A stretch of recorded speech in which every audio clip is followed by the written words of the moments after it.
Chers auditeurs, chères auditrices, bonjour et bienvenue dans votre émission bimensuelle proposée par le CJD, l'association de dirigeants d'entreprise qui met l'économie au service de l'homme et non l'inverse.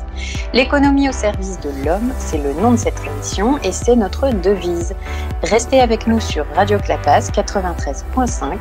Des invités de choix, des enfants, des dirigeants parlent de vous, d'entreprise et d'actions responsables. Notre monde est mal barré, c'est possible, mais pas fichu. Dans notre série, dont nous sommes les héros, on parle des objectifs de développement durable fixés par l'ONU pour sauver le monde. Ce sont les ODD, et il n'y en a non pas 1, 2 ou 3, il y en a 17, il faut bien ça. Universel, il se décline pour un territoire, une ville, une entreprise, un citoyen. Vous voyez où on veut en venir ? Aujourd'hui, on parle de biodiversité.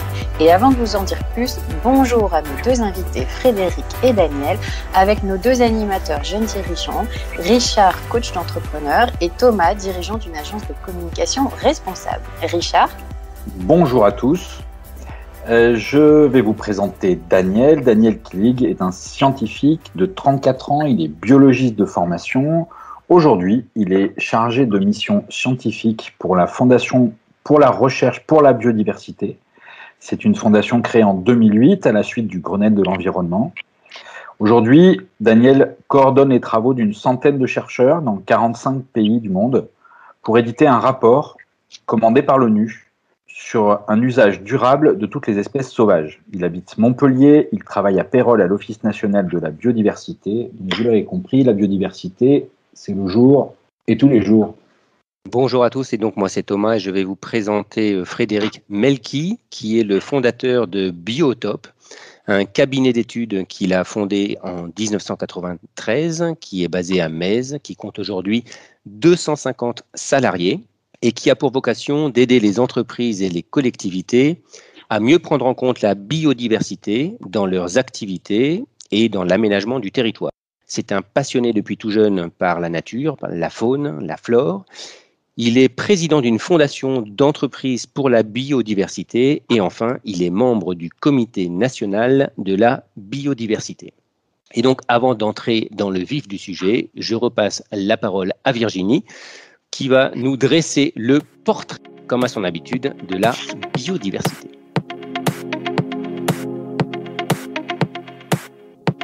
Mayday, Mayday ! Vous entendez ? C'est le hurlement de la nature qui nous implore de l'aider. Et pour le moment, on fait de la non-assistance à nature en danger. Aimez-vous les plantes, les animaux ? Si vous répondez non à cette question, sérieux, vous ferez indubitablement partie du million d'espèces menacées d'extinction aujourd'hui. C'est l'histoire de l'évolution de la Terre, disent certains. Mais non, car ces extinctions se font à un rythme 1000 fois plus élevé que les taux dits naturels. La biodiversité, c'est la diversité biologique. Facile, ce sont toutes les espèces vivantes et la manière dont elles cohabitent sur Terre. Or, la biodiversité a chuté de 60% en 50 ans seulement. Pourquoi insister autant sur la biodiversité ? Eh bien parce que d'elle dépendent nos vies. Et si l'humain paraît plutôt serein du haut de la chaîne alimentaire, il ne doit pas oublier que la biodiversité le fait vivre et le protège. Premièrement, la biodiversité nous nourrit. Vous imaginez votre petit déjeuner sans fruits frais, sans confiture, sans jus, sans café, sans chocolat ? Eh bien, ce serait votre petit déjeuner sans pollinisateurs animaux. 1/3 de l'alimentation repose sur les pollinisateurs. 1 humain sur 4 dans le monde utilise les ressources aquatiques comme première source de protéines. Deuxièmement, la biodiversité nous soigne. 50% des médicaments proviennent d'éléments naturels, par exemple la morphine qui vient du pavot, l'aspirine, du saule blanc. 80% de la population des pays émergents dépendent uniquement d'une médecine traditionnelle à base de plantes. Et nos innovations, nos recherches, la science par le biomimétisme se développent en imitant les formes ou le fonctionnement d'êtres vivants. Troisièmement, la biodiversité fournit et protège nos lieux de vie. Les forêts, par exemple, contribuent à réguler les cycles d'eau, à limiter les inondations, les effets de la sécheresse, réoxygéner l'air que nous respirons. Les récifs coralliens protègent les côtes des ouragans, etc. Notre planète est dotée d'un écosystème absolument incroyable. Et malgré notre sentiment de connaissance et de puissance, n'oublions pas que c'est notre vrai trésor et il renferme encore des mystères insoupçonnés. Il n'y a pas d'un côté l'homme et de l'autre la nature. L'homme fait partie de la nature et il en a un besoin vital. Le monde semble légèrement occupé par quelques autres broutilles, mais en 10 ans, aucun des objectifs biodiversité pris au niveau international n'a été atteint. Le système des vivants en entier est en danger. Alors maintenant, c'est l'alerte rouge, rouge écarlate, comme dirait le gouvernement. Vif, vermillon, sortez tout le pantonnier. Dans les accusés, le réchauffement climatique, nos modes de vie et la pression démographique mondiale. Nous sommes 7 milliards sur Terre et nous courons vers les 9 milliards d'humains à nourrir, à vêtir, à abriter. C'est tout simplement notre survie sur Terre dont on parle. Comme on n'a pas trop envie d'élaguer dans la population, on doit changer nos modes de vie. D'abord, l'artificialisation démesurée des sols, des cycles d'eau, nos émissions de CO2, nos déchets plastiques, l'agriculture intensive et trop peu diversifiée, la pêche industrielle à outrance, en bref, la surconsommation de tout avec son insupportable gâchis. Nous devons bien plus considérer l'impact de nos activités économiques sur la biodiversité. D'ailleurs, notre économie ne serait rien sans 135 000 milliards de dollars, n'est-ce pas ? 135 000 milliards de dollars, c'est la valeur estimée des bénéfices offerts par la biodiversité à la société selon l'OCDE. En nourriture, en combustible, matériaux, pollinisation, épuration naturelle des eaux, etc. Chers auditeurs, chères auditrices, laissez-vous émerveiller par la nature. On n'a pas trouvé de meilleur génie, ni de meilleur artiste. Protégeons-la, défendons-la et prouvons-lui notre amour. Elle nous le rendra au centuple.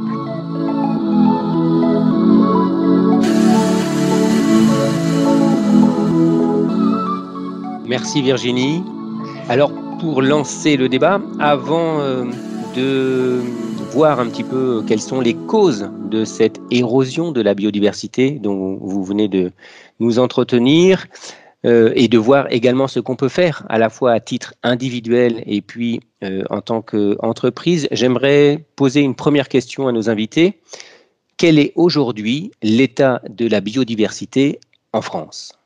Alors, bonjour à Thomas, bonjour Richard, bonjour Virginie, merci pour l'invitation, bonjour à tous. En fait, l'état de la biodiversité en France, il faut connaître l'état de la biodiversité au niveau mondial. Aujourd'hui, on a décrit environ 1 800 000 espèces différentes dans le monde entier. Et les scientifiques, ils pensent et font les prévisions qu'on ne connaît pas assez. Donc, il y a beaucoup de choses à découvrir au fond des océans, au corps de forêt en Amazonie, à Bornéo, au Congo. Donc, ils estiment qu'il y en a entre 8 et 12 millions d'espèces différentes. Et en France, aujourd'hui, on a environ 180 000 espèces différentes en métropole et outre-mer, mais à la condition, au statut qui est un quart de cette espèce ils sont en danger. Bon, ça veut dire qu'ils sont menacés d'extinction. Merci Daniel.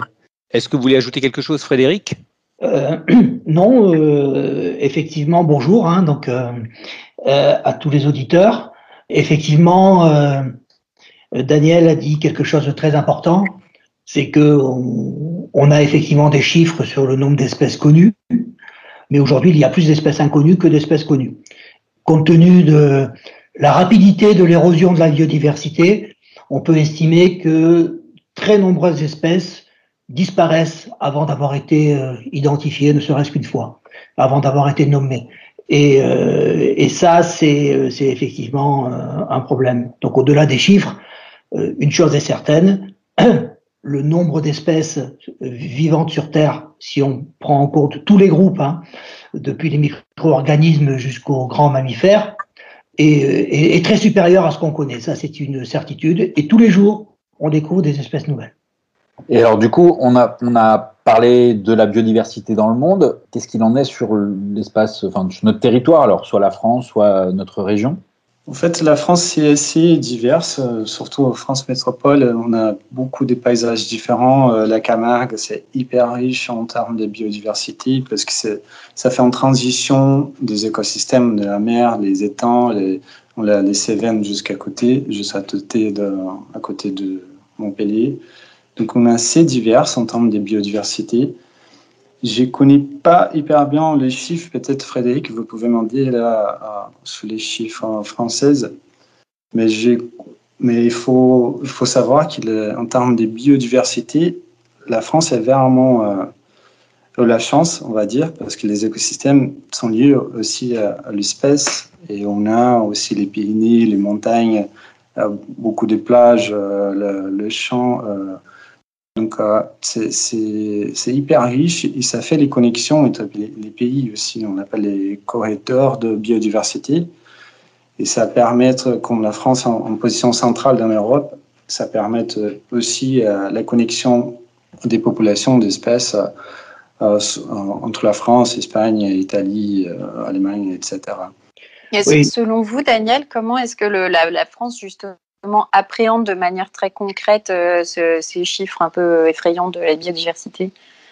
Donc, il y a beaucoup d'institutions françaises qui suivent presque dans leur quotidien de travail les chiffres sur les espèces, sur les populations. Et je peux donner quelques institutions comme l'Office française de la biodiversité ou même la Fondation pour la recherche sur la biodiversité ou les musées nationaux d'histoire naturelle.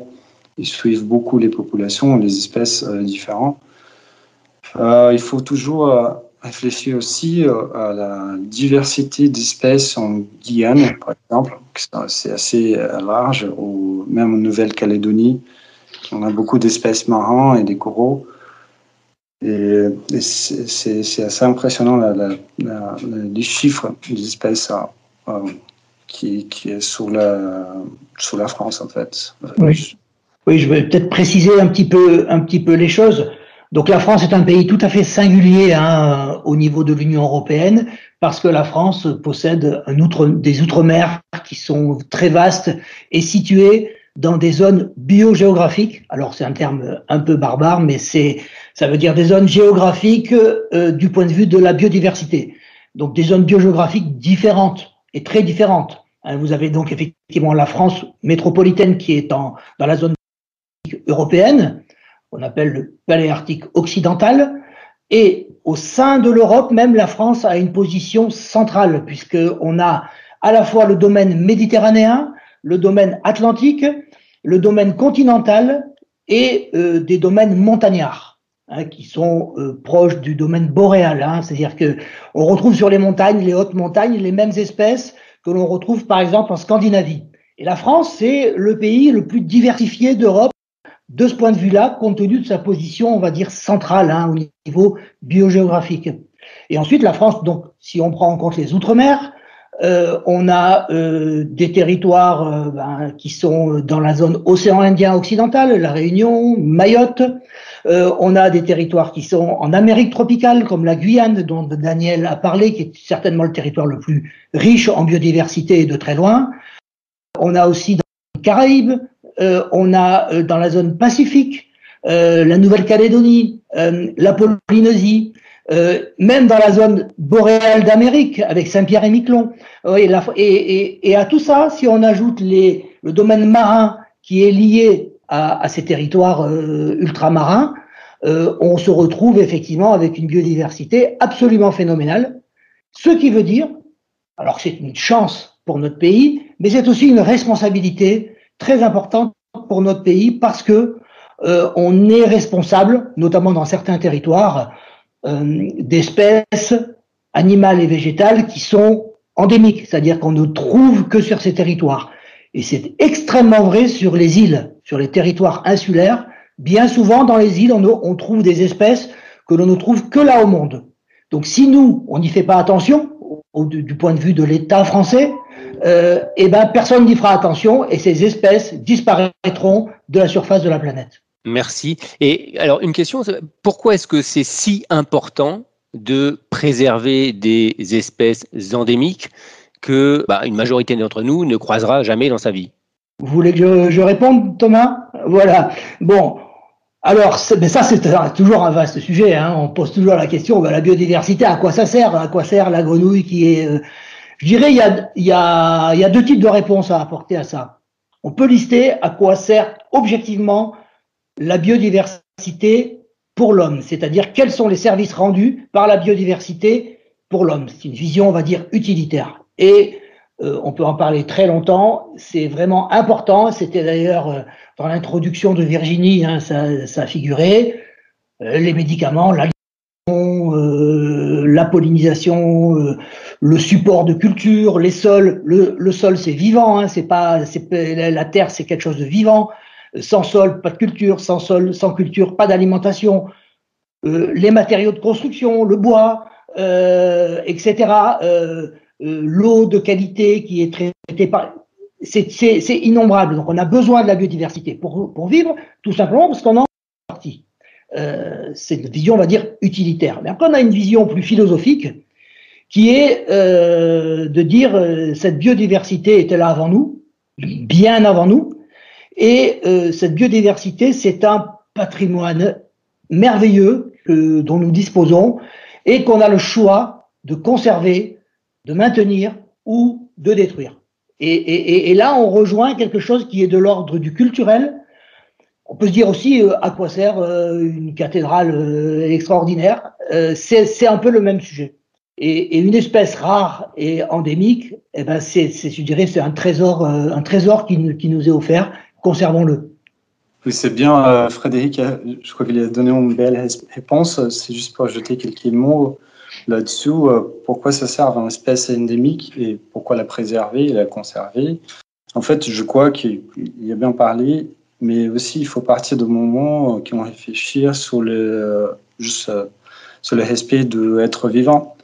Tu vois, pourquoi on va permettre qu'il y ait une espèce qu'on ne connaît pas, juste parce que c'est un petit grenouille qui habite dans un endroit hyper loin, qui va se permettre de faire cette espèce qu'elle allait disparaître dans les temps. Donc c'est juste le respect de l'être vivant comme espèce, comme quelqu'un qui partage notre planète avec les autres espèces différentes.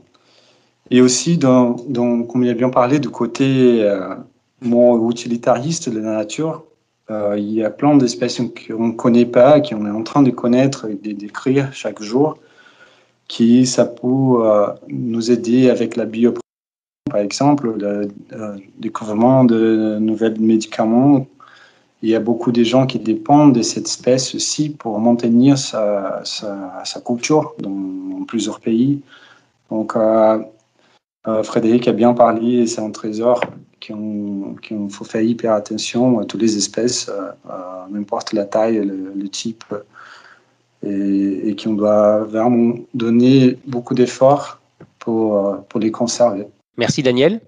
La question qui vient, je trouve, assez spontanément après, c'est face à cette érosion de la biodiversité, premièrement, quelles en sont les grandes causes, même si Virginie les a dressées de manière assez synthétique tout à l'heure, et puis surtout, qu'est-ce qu'on peut faire, à la fois à titre individuel et pour les entreprises de notre territoire? Je laisse cette question ouverte pour nos deux intervenants. Oui, donc si vous voulez bien, je commence un petit peu à y répondre. Donc les causes, effectivement, Virginie en a parlé, hein, c'est la destruction des habitats, tout d'abord, que ce soit pour construire de l'habitat pour les hommes ou pour cultiver des terres pour nourrir ces mêmes hommes. Ce sont les pollutions diverses, c'est l'introduction d'espèces qu'on appelle invasives. C'est des espèces qui viennent d'un pays et qui sont introduites dans un autre écosystème où elles peuvent se développer et perturber complètement l'écosystème.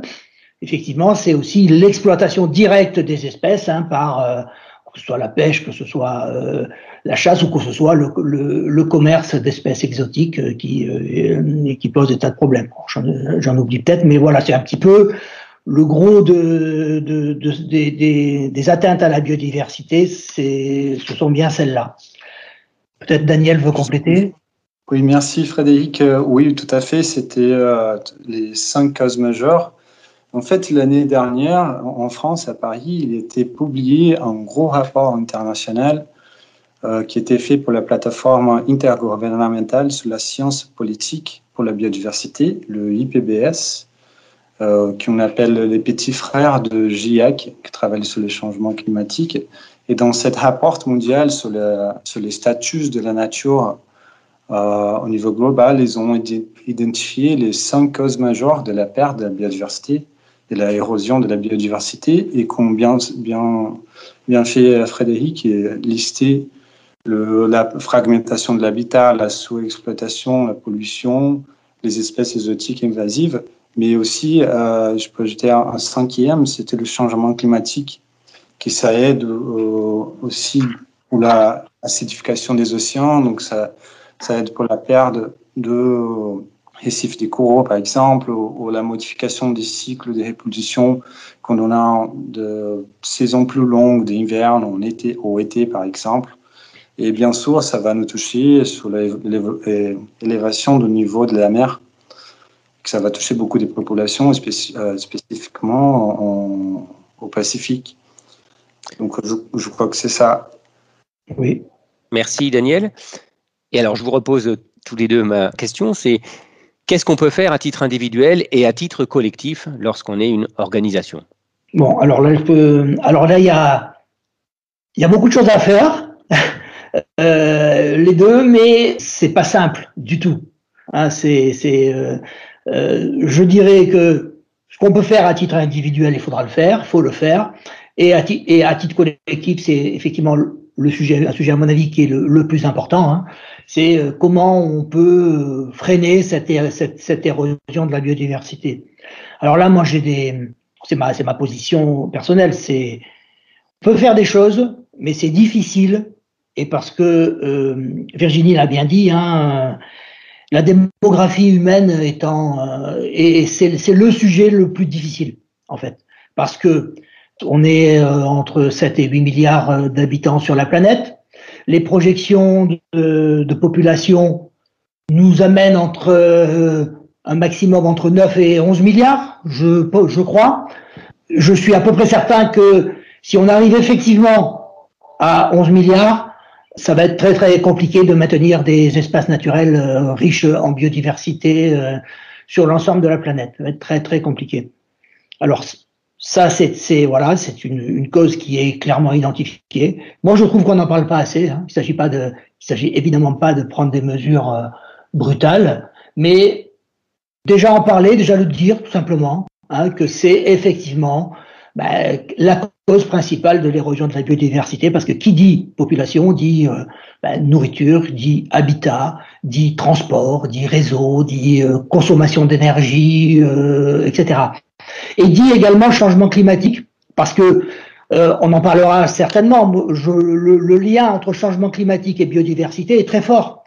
Effectivement, certaines biodiversités peuvent être menacées par le changement climatique, mais on va dire c'est des menaces un peu de moyen et de long terme, puisque les espèces normalement s'adaptent au changement climatique, ce qui s'est toujours passé pendant l'histoire de la Terre. Le changement climatique, il y en a toujours eu, mais avec une nature en bon état. Une nature en bon état aura beaucoup plus de mal à s'adapter au changement climatique. Mais l'érosion de la biodiversité cause le changement climatique, parce que c'est bien la biodiversité qui capte le carbone, qui lutte elle-même contre le changement climatique. Donc on est dans une espèce de cercle vicieux, pourrait devenir vertueux si on y fait attention, et ces liens entre changement climatique et biodiversité sont vraiment très importants à comprendre. Préserver la biodiversité pour limiter le changement climatique et limiter le changement climatique pour préserver la biodiversité. Et comment faire pour transformer ces cercles vicieux en cercles vertueux, à part avec des politiques malthusiennes généralisées? En fait, comme Frédéric a bien dit, c'est un gros problème. C'est pas facile à trouver des solutions simples. Il faut trouver beaucoup de solutions différentes pour toutes les différentes échelles. Donc, chaque organisation doit faire une action dans sa échelle. Mais comme il y a bien parlé, aujourd'hui, nous sommes 7 milliards de personnes et notre pouvoir, comme ensemble, est hyper grand. Donc, les petits action qu'on peut faire comme citoyen, c'est la première chose, c'est, je crois surtout au moment des pandémies, qu'on reste toujours à la maison, c'est de nous reconnecter avec la nature. Donc, quand on a cette petite heure pour sortir, on cherche toujours la nature, on cherche toujours y aller au parc parce que ça nous apporte le bonheur et ça nous apporte aussi la santé physique, la santé mentale. Ça nous aide aussi à passer la journée. Et la deuxième chose, c'est quand on se balade, quand on voit la nature, il faut essayer de comprendre, de connaître mieux la biodiversité. Moi, je ne suis pas française, je suis brésilien. Donc, toute ma vie, je connais la biodiversité brésilienne, en Amérique du Sud, par exemple. Et quand je suis venu en France, j'ai vu des oiseaux que je ne connaissais pas du tout, ou des arbres que je ne connaissais pas du tout. Et donc là, aujourd'hui, c'est hyper facile de se former sur la biodiversité. Et on a beaucoup de films, de radio, émissions radio, de courses en ligne, même des applications sur le portable. On a aujourd'hui les INPN espèces qui on prend des photos d'un oiseau, d'une plante, et les applications, ça nous aide à identifier cette espèce, et ça aussi aide aussi les politiques publiques parce que ces données vont aider les agents environnement là à former une politique publique plus assertive avec toutes les données que les gens là, qui fait partie de cette science participative donnent à la base. Oui, effectivement, il y a un certain nombre de choses à faire au niveau des particuliers et des entreprises. Il y a l'éducation, quelque chose de fondamental, la protection de la nature, la restauration des écosystèmes et la réduction des impacts de nos activités. Magnifique, hyper clair. Bref. Éducation, protection, restauration et réduction des impacts, bien sûr. Avant d'aller plus loin, nous vous proposons un court entracte. Vous êtes sur Radio Clapas 93.5 et vous écoutez l'émission du CJD, une association de 5000 dirigeants d'entreprises qui mettent l'économie au service de l'homme et non l'inverse. Grégoire nous fait découvrir son inspiration musicale du jour.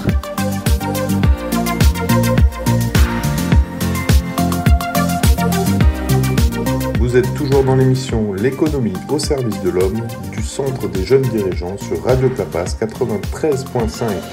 C'est l'heure de la musique avec aujourd'hui un morceau sélectionné par notre ami Johan pour rester dans le thème avec aujourd'hui Notorious Big, Juicy. C'est parti. Yeah, this album is dedicated to all the teachers that told me I never amount to nothing.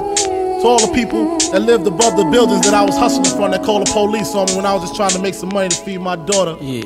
And to all my peoples in the struggle, you know what I'm saying? It's all good, baby, baby. Shake it. It was all a dream. I used to read Word Up magazine. Salt-N-Pepa and Heavy D up in the limousine. Hanging pictures on my wall. Every Saturday, rap attack, Mr. Magic Molly Mall. I let my tape rock till my tape pop. Smoking weed and bamboo, sipping on private stock. Way back when I had the red and black lumberjack with the hat to match. Remember rapping Duke? The hard, you never thought that hip-hop would take it this far.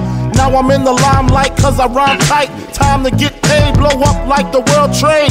Born sinner, the opposite of a winner. Remember when I used to eat sardines for dinner? Peace to Ron G, Brucey B, Kid Capri, Funk Master Flex, Love Bug, Star Ski. I'm blowing up like you thought I would. Call a crib, same number, same hood. It's all good. And if you don't know, now you know, you know, you know.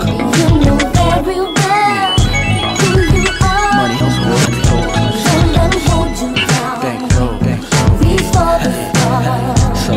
You have a goal that nothing will change. 'Cause you're the only one. I'll give you good. I made the change from a common thief to up close and personal with Robin Leach. And I'm far from cheap, I smoke skunk with my peeps all day. Spread love, it's the Brooklyn way. The Moet and Alizé keep me pissy. Girls used to diss me, now they write letters cause they miss me. I never thought it could happen, this rapping stuff. I I was too used to packing ice and stuff. Now honeys play me close like butter play toast. From the Mississippi down to the East Coast, condos in Queens, indo for weeks. Sold out seats to hear Biggie Smalls speak. Living life without fear, putting 5 carats in my baby girl ear. Lunches, brunches, interviews by the pool. Considered a fool cause I dropped out of high school. Stereotypes of a black male misunderstood. And it's still all good, So good. And if you don't know, now you know, you know, you know. You know very well who you are. Bankroll, Don't let 'em hold you down. Reach for the stars. So Cause you're the only one. 94. Super Nintendo, Sega Genesis. When I was dead broke, man, I couldn't picture this. 50-inch screen, money green leather sofa. Got 2 rides, a limousine with the chauffeur. Phone bill about 2 G's flat. No need to worry, my accountant handles that. And my whole crew is lounging, celebrating every day, no more public housing. Thinking back on my one-room shack, now my mom pimps an act with minks on her back. And she loves to show me off, of course. Smiles every time my face is up in the sauce. We used to fuss when the landlord dissed us. No heat, wonder why Christmas missed us. Birthdays was the worst days. Now we sip champagne when we thirsty. Damn right I like the life I live. Cause I went from negative to positive and it's all good. And if you don't know, now you know, you know, you know. You know very well who you are. Don't let 'em hold you down. And if you don't know, now you know, you know, you know.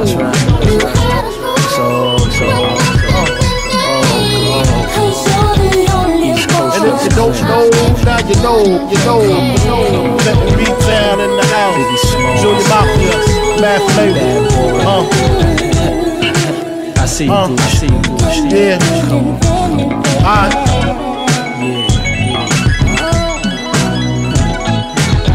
Junior Mark. Hey, yeah. You know very well who you are. Don't let 'em hold you down. Reach for the stars. You have a goal. Cause you're the only one.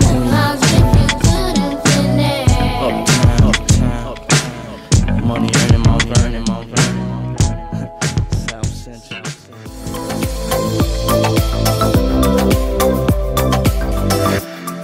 Alors moi j'ai entendu le premier thème que vous venez de donner, Frédéric, c'est l'éducation. Donc de manière assez concrète, moi j'ai des enfants à un âge où je peux encore faire des choses avec, où je peux encore participer à ça. Qu'est-ce que je peux faire concrètement dans le monde de l'éducation ou qu'est-ce que moi je peux leur apporter? Voilà, concrètement, je peux faire quoi? Alors, pas mal de choses. Comme l'a très bien dit Daniel, le confinement nous montre à quel point la nature est précieuse et à quel point on a envie d'aller dans la nature. Déjà, effectivement, aller dans la nature avec vos enfants et ne pas y aller comme ça, juste pour faire de l'exercice. C'est essayer de regarder de quoi est composée la nature.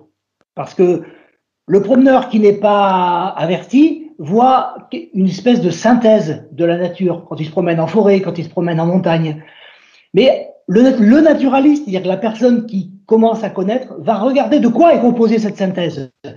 Ah ben il y a des arbres, il y a des rochers, il y a un sol, il y a de l'eau, il y a des ruisseaux, et à l'intérieur, qu'est-ce qu'il y a? Des fleurs, elles sont différentes, il y a des tas de sortes de fleurs, il y a des insectes. Et petit à petit, en descendant dans le détail, on apprend à reconnaître la composition de cette nature. Et pour ça, il existe des outils qui sont des livres.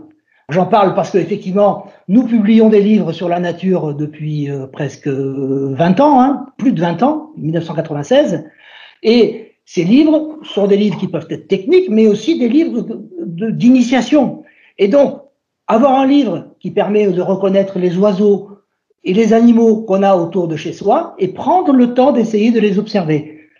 Richard, vous pouvez offrir une paire de jumelles à vos enfants et dire, quand tu vois des oiseaux, regarde-les avec les jumelles, et là, vous verrez que l'enfant, vous savez que les enfants, les petits-enfants, aiment regarder de près et toucher les choses. Les choses qui sont trop loin, trop petites, ne les intéressent pas.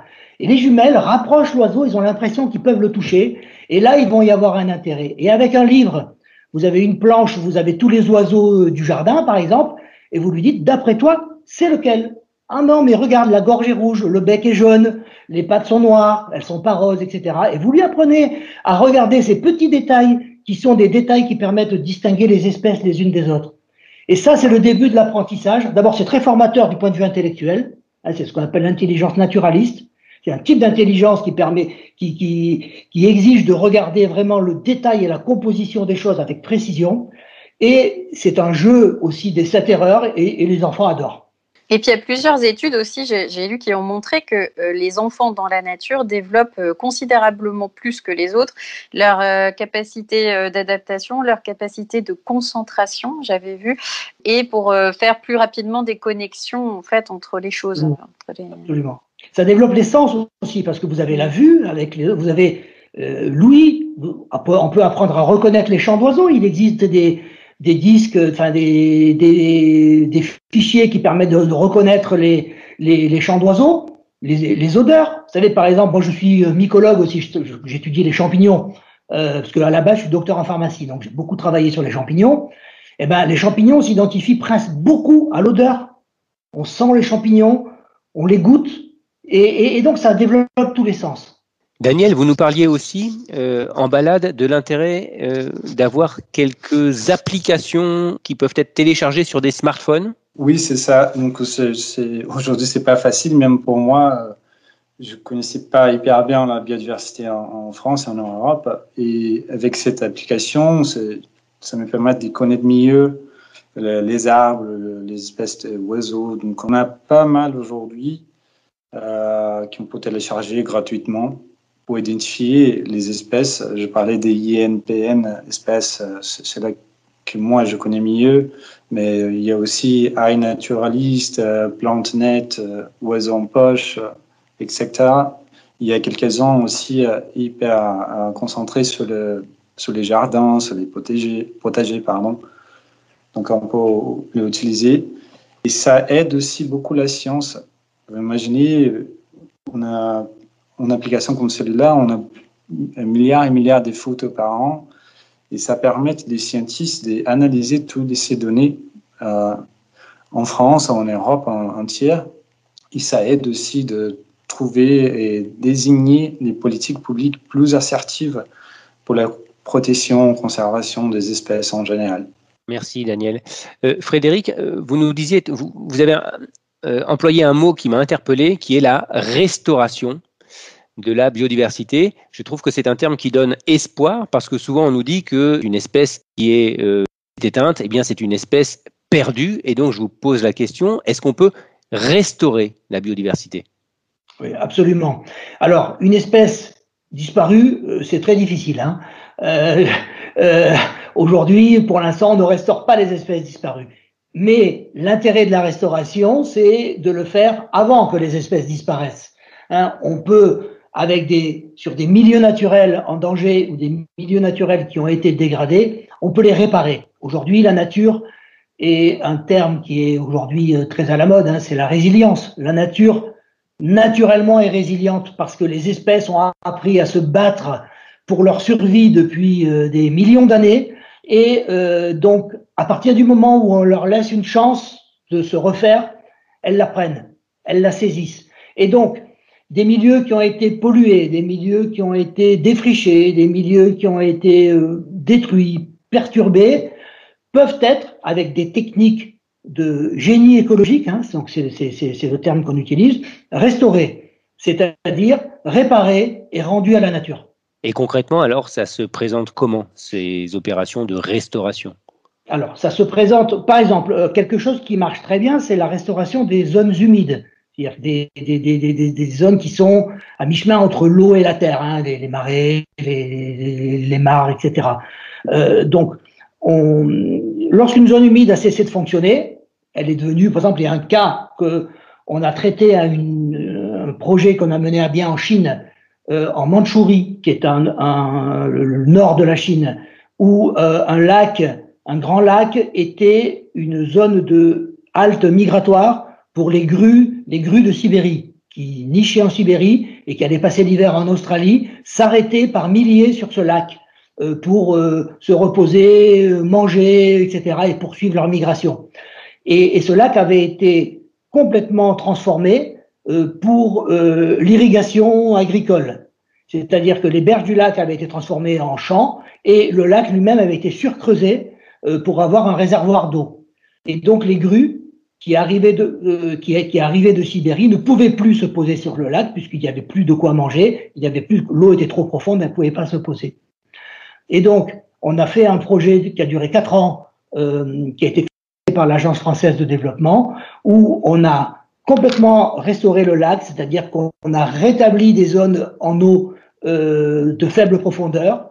On a mis en place des ouvrages hydraulique en restaurant une digue pour séparer une zone profonde qui servait à l'irrigation et une zone peu profonde qui est redevenue naturelle. Et donc on a fait ça, c'est des travaux qui ont duré 2 ans, et au bout de 2 ans, on a commencé à voir revenir les grues. Et les Chinois, c'est un oiseau sacré, la grue pour les Chinois, et les habitants n'en revenaient pas. Et donc là, j'ai une information qui est très fraîche, qui date de la semaine dernière. La semaine dernière, il y avait 4000 grues de Sibérie sur le lac Wolong, c'est le nom de ce lac, 4000 grues de Sibérie, en une journée, alors que la population totale de l'espèce, qui est une des espèces les plus menacées au monde, n'excède pas 5000. Donc on avait 90% de la population de grues de Sibérie qui est venue sur ce lac parce qu'on l'a restauré. On a envie de vous dire bravo.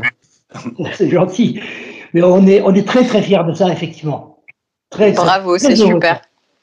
Est-ce que vous pouvez rappeler en 2 secondes, Frédéric, dans quel cadre en fait vous menez ces actions très brièvement pour nos auditeurs? Oui, bien sûr. Alors, donc nous, on mène des actions, on travaille, on va dire, dans 2 cadres. Un premier cadre qui est un cadre d'études d'impact, de réduction des impacts des aménagements. Donc, on est dans un cadre où on va aménager le territoire, on va construire des infrastructures, et nous, on est là pour amener de la science d'ingénieur pour limiter au maximum l'impact sur la nature. Alors, l'impact existe, l'impact zéro n'existe pas, hein, c'est un mythe. Néanmoins, si l'impact était de 100 et qu'on le ramène à 30, ben on est content parce qu'on a limité un impact. Et la deuxième partie de notre travail, c'est au contraire justement dans des politiques de conservation et de gestion de la nature où on aide, là on travaille avec des collectivités ou avec des pays étrangers, hein, on les aide justement à faire de la restauration d'écosystèmes, on les aide à gérer l'interaction entre l'homme et la nature, les activités humaines et la protection de la nature, comment on fait en sorte que ça coexiste harmonieusement. Vous travaillez avec Daniel, avec l'Observatoire de la biodiversité? Oui, avec l'Office national de la biodiversité, de la biodiversité, l'Office français de la biodiversité, pardon.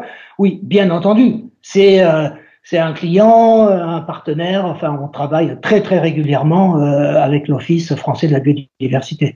Si je peux donner, pour parler d'une expérience personnelle, j'ai travaillé, vous parlez de restauration des écosystèmes.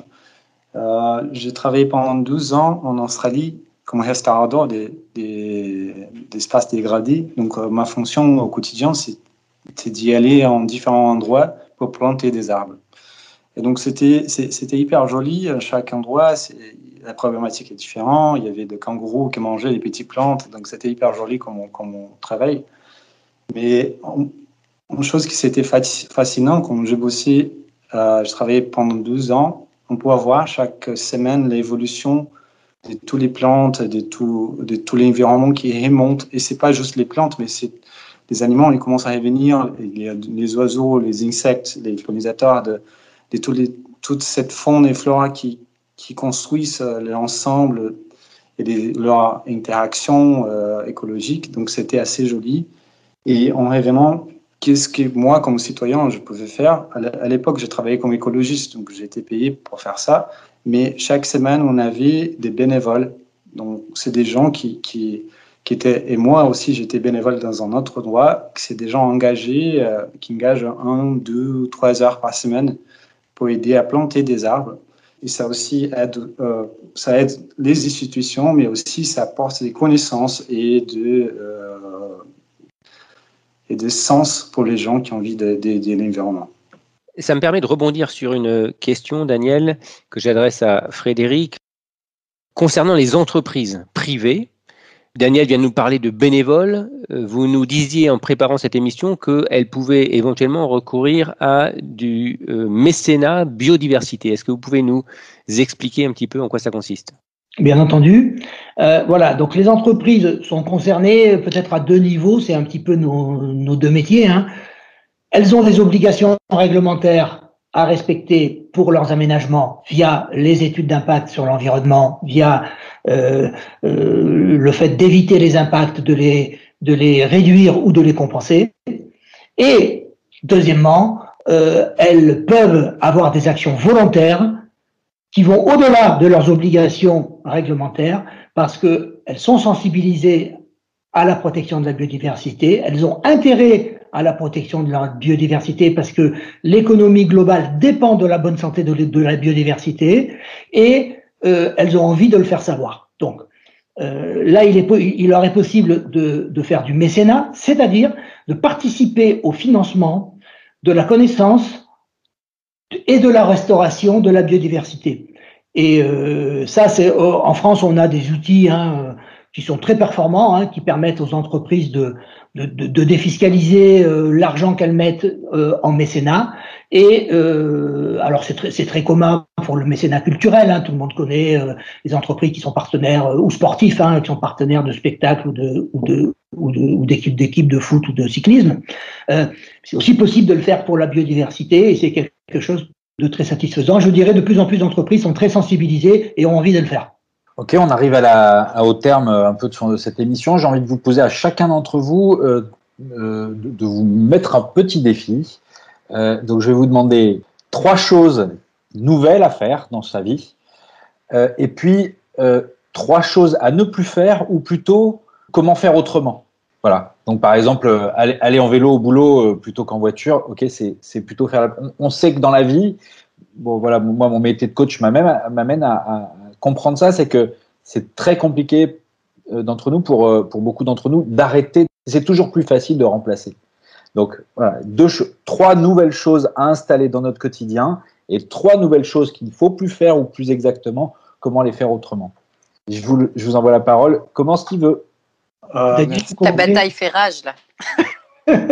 C'est assez difficile cette question, mais je crois qu'une chose que j'ai appris quand j'étais étudiant de biologie, il y en a plein de normes à apprendre sur la biodiversité, il y a plein d'espèces.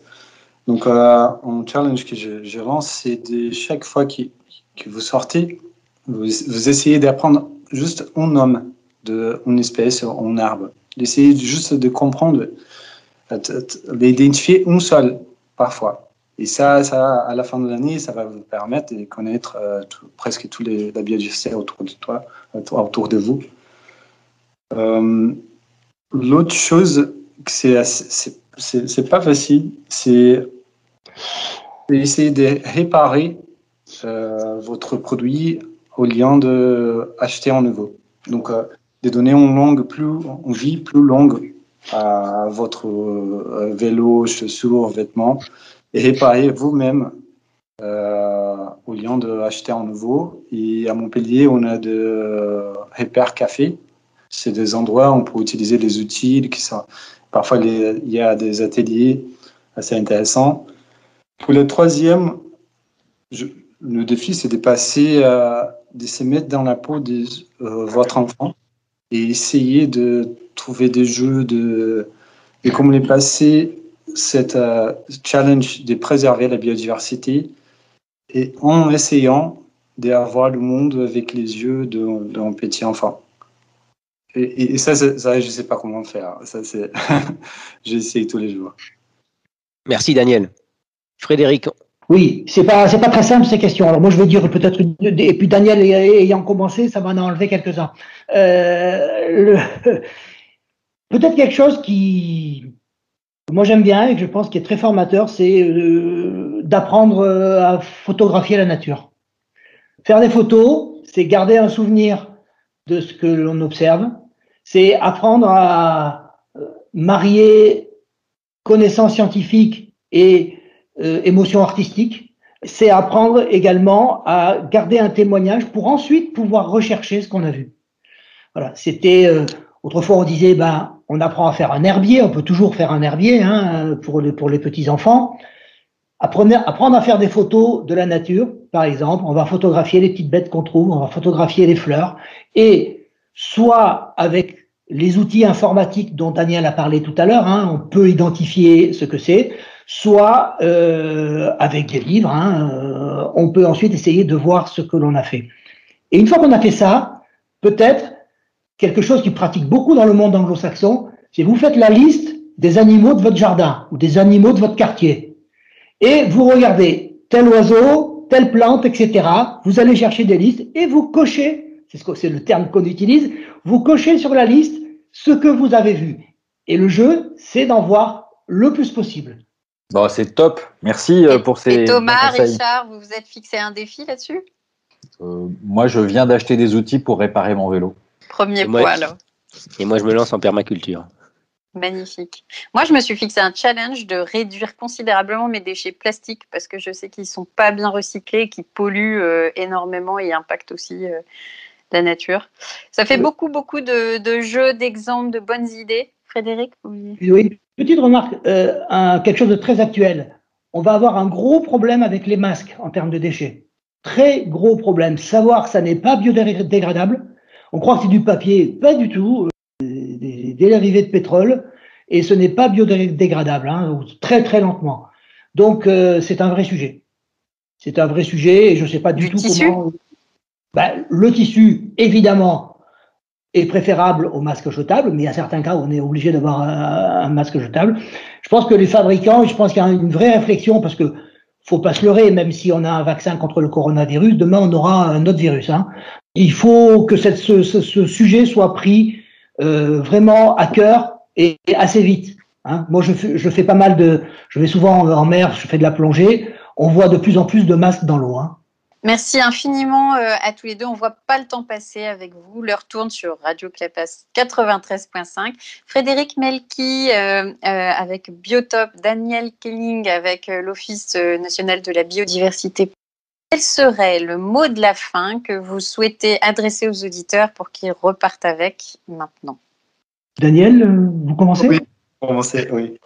En fait, c'est assez simple, c'est de reprendre, conserver les liens avec la nature. La nature était toujours là, et si on cherche bien, on va trouver les bons souvenirs avec la nature de notre enfance, et même d'aujourd'hui. Et pour moi, je peux partager ça m'aide beaucoup à chercher les bons sens dans mes choix et choisir bien mes actions et toujours à réfléchir à quel monde j'ai envie de vivre demain. Donc, je vous laisse avec cette réflexion. Merci Daniel. Voilà, moi je dirais apprenez à aimer la nature vous aimera et l'homme pourra poursuivre sa carrière d'espèce dominante de manière la plus harmonieuse possible. Super, merci beaucoup à tous les deux. Notre émission L'économie au service de l'homme touche déjà à sa fin. J'espère que vous aurez apprécié, que vous aurez appris des choses et que surtout ça vous aura donné envie de sortir et d'aimer et de défendre cette nature qui en a plus que besoin.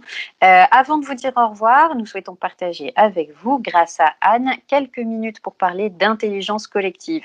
L'intelligence collective, ce sont des pratiques que nous valorisons dans notre association, le CJD, pour être plus intelligent à plusieurs que tout seul. Anne, c'est à vous.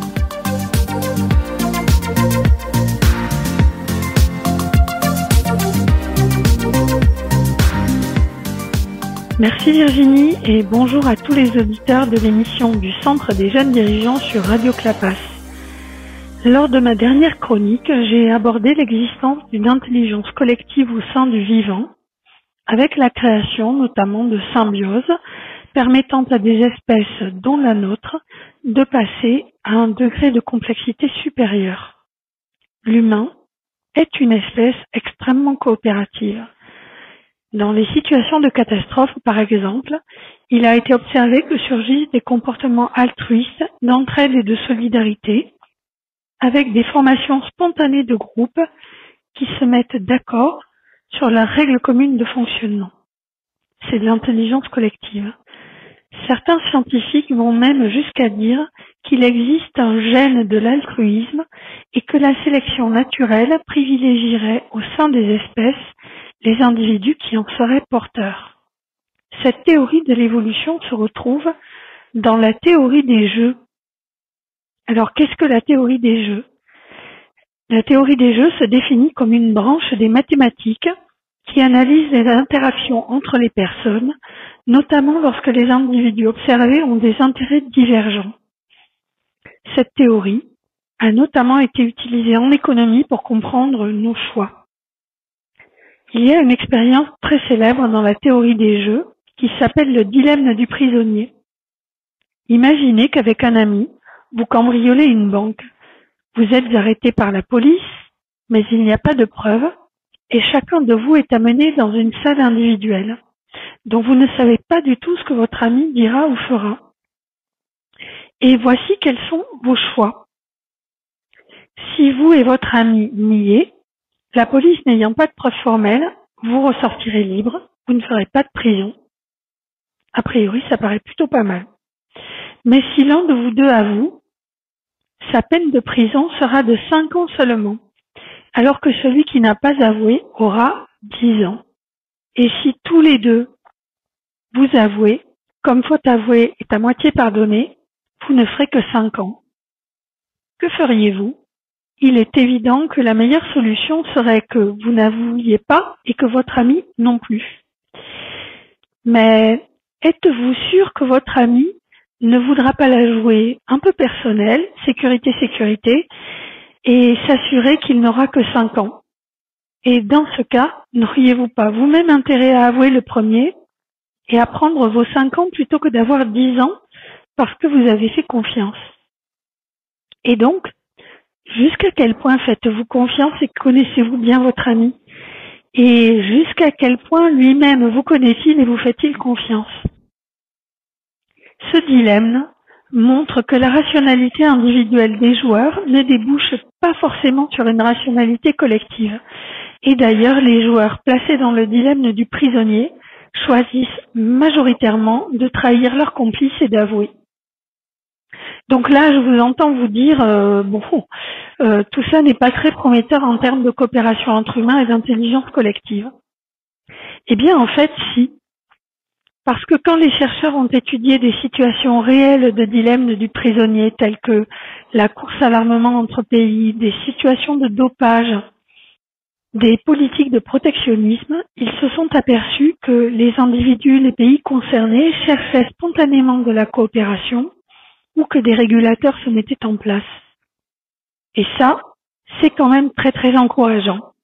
Je vous donne rendez-vous dans 15 jours pour une autre chronique sur l'intelligence collective, elle aussi consacrée à la théorie des jeux, car il y a encore beaucoup à dire de cette discipline passionnante. Donc là, je vous entends dire, mais tout ça n'est pas très prometteur en termes de coopération et d'intelligence collective. Eh bien, en fait, si. Parce que quand les chercheurs ont étudié des situations réelles de dilemme du prisonnier, comme la course à l'armement entre pays, des situations de dopage entre sportifs, des politiques de protectionnisme, ils se sont aperçus que les individus concernés ou les pays cherchaient spontanément à mettre en place de la coopération ou qu'il y avait des régulateurs qui apparaissaient. Et en plus, quand on met en place expérimentalement des dilemmes du prisonnier, on s'aperçoit que la théorie est contredite avec des taux de coopération qui peuvent dépasser 50% en fonction des caractéristiques des joueurs, de leur âge, de leur genre ou de leur culture d'origine. Et ça, c'est sacrément encourageant. Donc je vous donne rendez-vous dans 15 jours pour une autre chronique sur l'intelligence collective, elle aussi consacrée à la théorie des jeux, car j'ai encore beaucoup à vous dire de cette discipline passionnante. À très bientôt.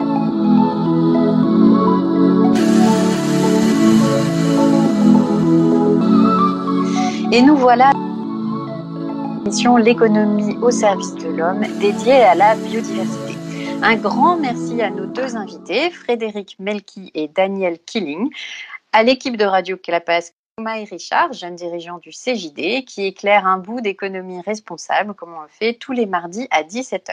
Retrouvez les replays sur radioclapas.fr ou bien sur la chaîne YouTube du CJD Montpellier. Et d'ici là, si vous avez des questions, des remarques, n'hésitez pas. Contactez-nous via la radio, via les pages Facebook et LinkedIn du CJD Montpellier. Prenez soin de la nature, de vos proches et de vous.